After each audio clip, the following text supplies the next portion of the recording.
नमस्कार. अस्त्र न्यूज नेटवर्कमध्ये आपलं स्वागत. पाहूया आताची महत्त्वाची बातमी.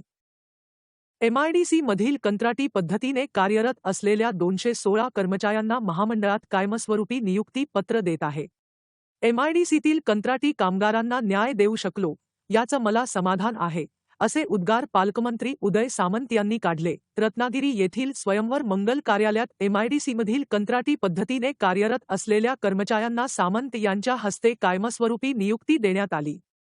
यावेळी एमआयडीसीचे मुख्य कार्यकारी अधिकारी प्रकाश चव्हाण, उपमुख्य कार्यकारी अधिकारी शिवाजी पाटील, महाव्यवस्थापक मनुष्यबळ विकासचे तुषार मटकर, अधीक्षक अभियंता कालिदास बनसोडे, एमआयडीसी महामंडळाचे अधिकारी व कर्मचारी उपस्थित होते.